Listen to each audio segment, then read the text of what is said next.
Welcome back to Everything Financial Radio. We are pleased to have on the program with us today Mr. Ian Gordon. Ian is the founder of the group, the Longwave Group. The website is longwavegroup.com. I'd encourage you to check it out.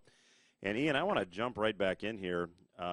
You had mentioned that you're writing a piece, Paper versus Gold. And when you talk about gold, there seems to be that, or it seems to be, I should say, that maybe some of the wind has come out of the sails of some of the gold bulls. We saw gold up over $1,900 an ounce. It's now pulled back to something south of $1,600. Is this a trend that's going to continue, or are we looking at just a pullback and gold is kind of consolidating here and getting ready for the next leg up? I think what's really important for people to understand that the gold and gold stocks, or precious metals and precious metal stocks, and the general stock market are always working opposite to each other. And so when one is doing well, the other is generally doing badly. Now, in a Kondratyov or long wave winter such as we're in now, and that was signaled by the stock market peak in 2000, that's the deflationary depression stage of the cycle when debt is wrung out of the system. And that is very bullish for gold. And so we've seen gold effectively go from $250 an ounce in 1999, and again it double bottomed into 2001, already, as you've said, to over $1,900 an ounce. But this time around, unlike the last winter depression in the 30s, this time around, the stock market has not been allowed to collapse as it did between 1929 and 1932 when the Dow lost 90% of its value. And during that time, even though the price of gold was fixed because effectively the major countries of the world were on a gold exchange standard system, even during that time, the run to gold as the economy started to collapse and the U.S. banking system started to fail, there was a massive run to own gold. People were very frightened of owning paper money, so they turned their paper money into gold.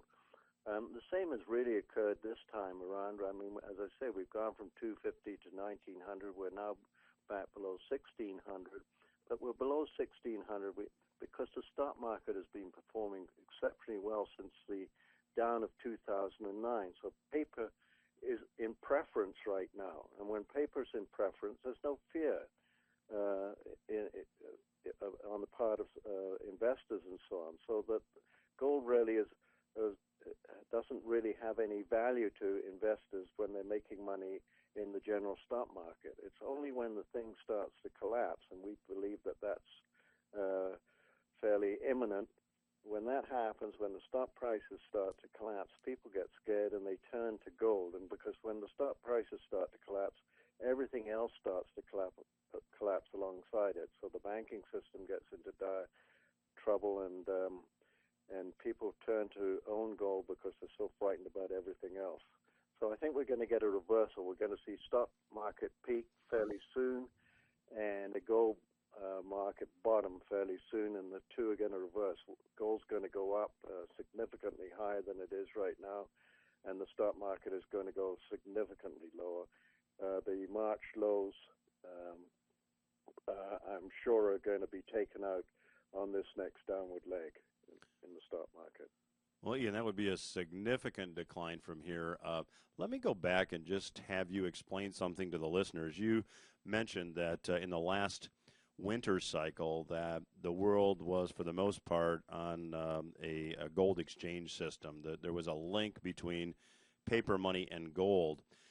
That link is no longer eliminated, and my question for you is that when that link was eliminated, really, in the United States back in 1971 when Richard Nixon eliminated that link, does that lack of restraint allow bubbles to maybe go a little longer than they otherwise would have if the restraint of a gold standard system was in place? Well, I think that's a very good point, Dennis, and of course it does, because effectively when things started to collapse in 1929, the Federal Reserve was somewhat limited in the amount of money printing it could do, because the gold, if it printed too much money to try and fight the the Depression, the beginnings of the Depression, then the gold would have been taken out of the United States. And effectively, that's actually what did happen. An awful lot of gold was taken out of the United States because they felt, countries felt, and people felt that, like other countries who were trying to fight the Depression, they didn't want to have the gold standard sort of imposed on them. They wanted to be able to print paper money. So most of them left the monetary system. Great Britain left in September 1931 and went on a fiat system. And so people started to take U.S. gold out when Great Britain left, thinking that the U.S. would actually quit the gold standard system as well. And she did. She left in 1933. So even though you rightfully say that Richard Nixon took America off gold in 1971, effectively the United States was off gold in 1933. In fact, U.S. citizens weren't even allowed to own gold until 1973. So you can hardly say that that was a true gold standard system that the U.S. went on after Bretton Woods in 1944. So, Ian, when you look at debt levels that exist around the world, and certainly Europe has taken a bit of it's gone from page 1 to maybe page 5 or 6 of newspapers, but take a look. Automobile sales all across Europe are down. We're starting to see some evidence of, I don't know if fringe political figures being elected is a good term, but certainly when you look at what's going on in Italy, we have an Italian comedian, and to the listeners that may speak Italian, I don't. I believe his name is Beppe Grillo, and I'm Americanizing the pronunciation, I'm sure, but here we have a comedian that is now the new coalition maker in Italy, and when the reporters want to get an interview with him, he refers them to his 12-year-old son. Is this a symptom of the greater economy, and are we going to see more of this moving ahead? Well, effectively, he did run a very good campaign, and he ran it really all on a website, and so that he had, tremendous support and readership on his website. So I think what's happening is that the citizens in these countries are rebelling against the austerity that's been effectively imposed on them by, one might say Germany, but or Brussels.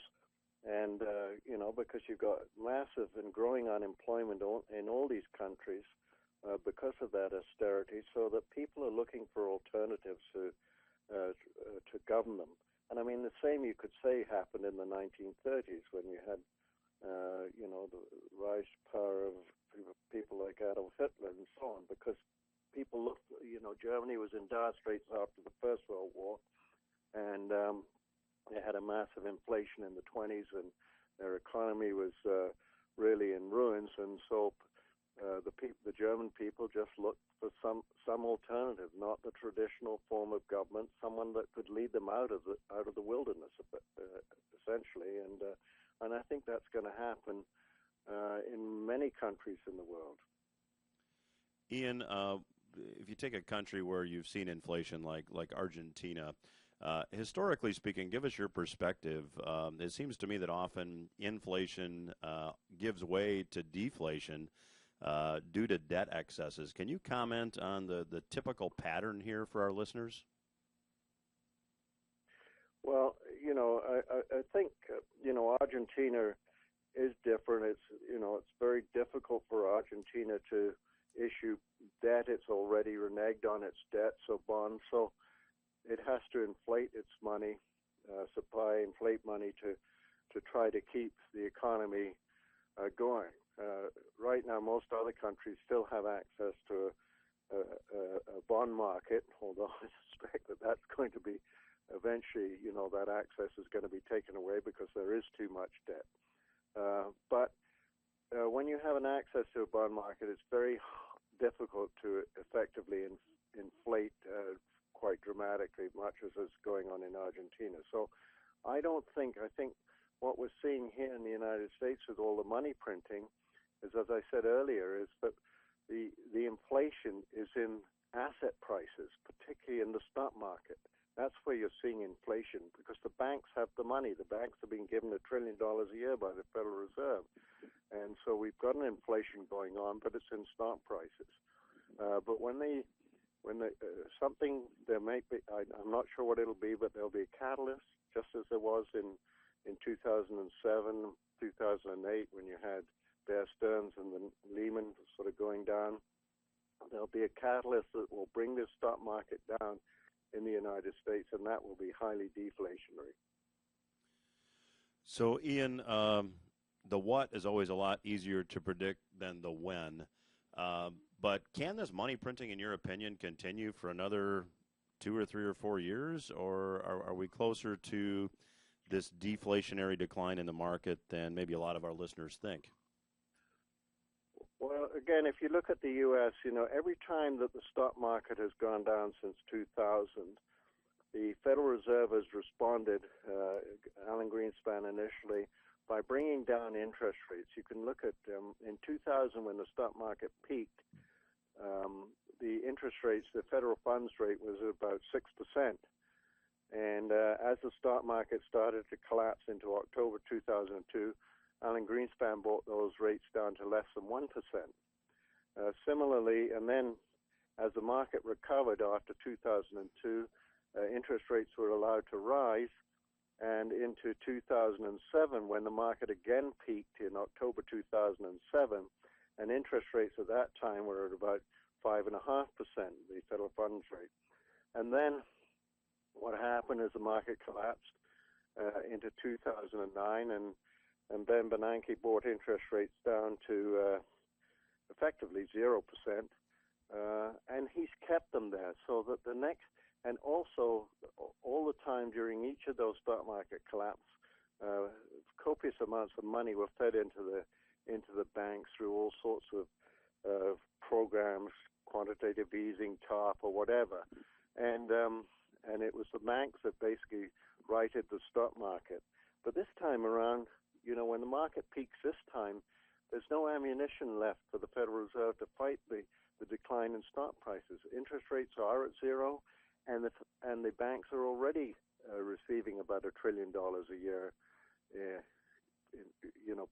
buying mortgage-backed securities and treasury bonds. So when this collapse occurs, the Federal Reserve has no ammunition in which to try and fight the collapse, and that's why I think it's going to be very, very, very dramatic and very far worse than the collapse between 2007 and 2009. So, Ian, and we've got maybe a minute and a half left. Will the Federal Reserve then say the only tool we have left is just massive quantitative easing, or do they throw up their hands at that point and say we're just going to have to take our lumps? Well, I don't think the Federal Reserve already has a massive amount of debt on its balance sheet. I mean, how much more of it can you buy? So I don't think that they can effectively increase the amount of quantitative easing from the $1 trillion they're already doing at this time. But it's the interest rates that's the problem. They can't lower interest rates from 0 to less than 0, so they don't have that scope available to them. So I really think that this coming collapse in stock prices is going to be horrendous. Well, we're going to have to leave it there. The website is longwavegroup.com. Ian, we certainly hope you'll come back. We always enjoy our conversations together. Well, thank you very much for having me.